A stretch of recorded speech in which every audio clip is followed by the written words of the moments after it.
So what's the next thing for you in the next 3 to 5 years? There are some things like I recently took a fellowship for Grand Valley State University where I'm helping with their Bellamy Creek campus, which was a campus that takes place inside of Bellamy Creek Correctional Facility. One of the things that we've shown that battles recidivism the greatest is a higher education and higher earning potential. So that's one of my passions. I also, even though I'm doing um the reintegration work, and I think that's important.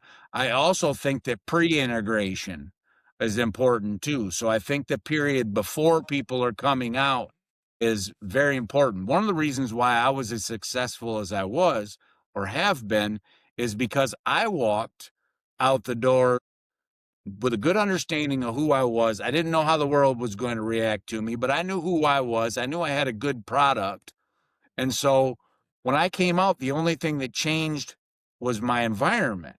Most people, when they're coming out the door, still have to figure out who they are. So if we utilize that kind of time to our best advantage and do pre-integration work, I believe that we will have much more success than we have in the past, and people's quality of life will be improved exponentially.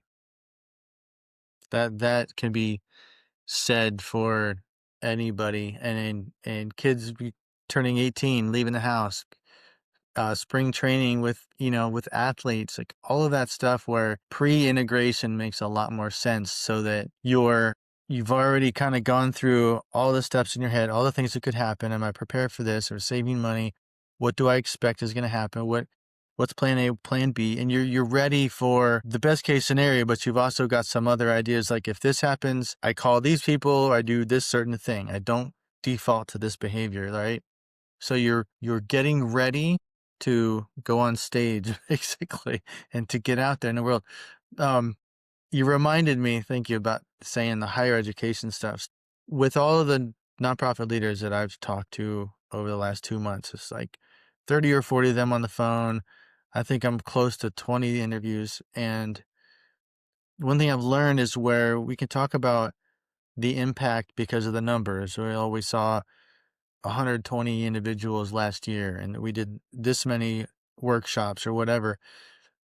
I think what's important for you is also that you can show, when these folks go through the mentorship program and stuff and get a stable job, that changes everything, because in two ways, it adds to the economy of that person's life and that community, because they'll buy a car, or they'll pay rent, or they buy a house and they have a job and they pay taxes. That's important for the economy. But what's interesting on the other side is they're not a burden on the social services system. And so it's almost this exponential change where we decrease the stress on the other part, but we increase the economy at scale. And that is an important piece to, you're saying, like, these are human beings. They've done their time.